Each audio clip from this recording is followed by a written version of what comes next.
Hello friends, welcome to my mini kitchen. আজ আমি আপনাদের সাথে চিকেন মাঞ্চুরিয়ান রেসিপি শেয়ার করব। ফার্স্টে আমি চিকেনের সাথে নিয়ে নিলাম আদা আর রসুনের পেস্ট, তার সাথে কাঁচা লঙ্কাও দিয়ে নিয়েছিলাম কয়েকটা।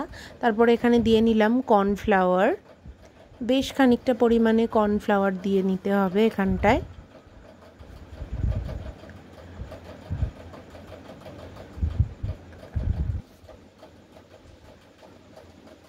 তার সাথে আমি সামান্য পরিমাণে ময়দা অ্যাড করে দিলাম। এখানে দিয়ে দিচ্ছি সামান্য নুন। তারপর আমি দিয়ে দেবো এখানে ডার্ক সোয়া সস, সামান্য ওয়েস্টার সসও দিয়েছিলাম, এটা আপনি যে কোনো মুদিখানার দোকানেই পেয়ে যাবেন। তার সাথে আমি দিয়ে নিচ্ছিলাম ডিম, এখানে আমি 2টো ডিম ইউজ করেছি। এরপরে আমি কড়াইটা গরম করতে দিয়ে দিয়েছিলাম, তার মধ্যে আমি তেলও দিয়ে নিয়েছিলাম। এরপরে কিন্তু আমি এই পকোড়াগুলোকে ভেজে নেব, চিকেনের পকোড়াগুলো।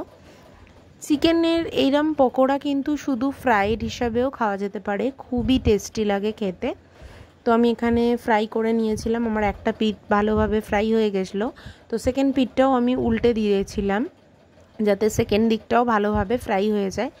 খুব বেশি ডিপ ফ্রাই আমি এখানে করছিলাম না, মোটামুটি তেল দিয়ে আমি এটাকে ভাজা করেছি। শ্যালো ফ্রাইও হবে না, আবার খুব বেশি তেল দিয়ে একদম ডুবন্ত ফ্রাইও হবে না। তো আমার এটা হয়ে গেছে, পকোড়াগুলো ভাজা হয়ে গেছে। তো আমি দ্বিতীয়বারেও আমি তুলে নিচ্ছি একটা পাত্রে, যেহেতু আমার অনেকটা পরিমাণে ছিল পকোড়াগুলো, সেই জন্য আমি দুবারে এটাকে ফ্রাই করে নিয়েছি। সেকেন্ড বারও আমি একই প্রসেসে ফ্রাই করে নিয়েছিলাম। তারপরে আমি এখানে দিয়ে দিলাম কাঁচা লঙ্কা, সামান্য আদা রসুন পেঁয়াজ সমস্ত কিছু পেস্ট করে নিয়েছিলাম, সেটা ফার্স্টেই দিয়ে দিলাম তেলেতে। তারপরে আমি দিয়ে দিলাম পেঁয়াজ আর ক্যাপসিকাম বড় বড় করে কেটে রেখেছিলাম, যেগুলো ভালোভাবে টস করে নেব তেলেতে। সামান্য নুনও অ্যাড করে দিয়েছিলাম, চিনিও দিয়েছিলাম টেস্ট অনুযায়ী।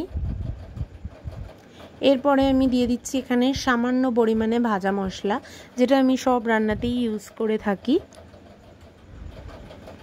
ভাজা মশলাটা দিয়ে আমি ভালোভাবে মিক্স করে নেব সমস্ত সবজিগুলোকে।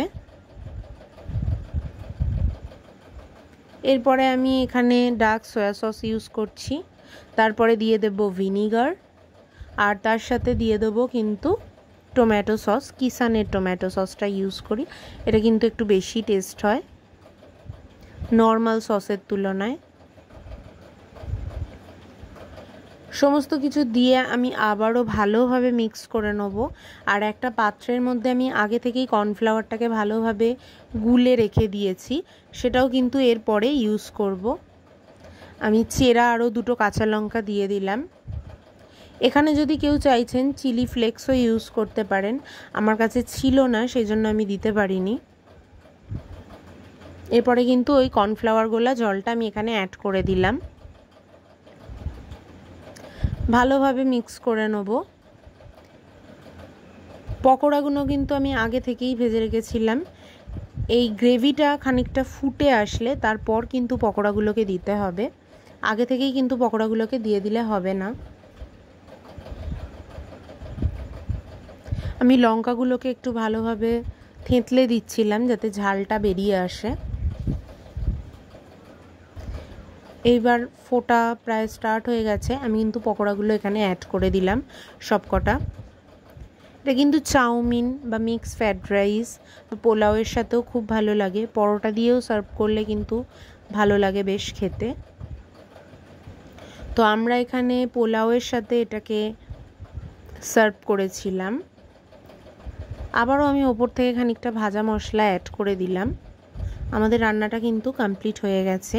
Thanks for watching, thank you.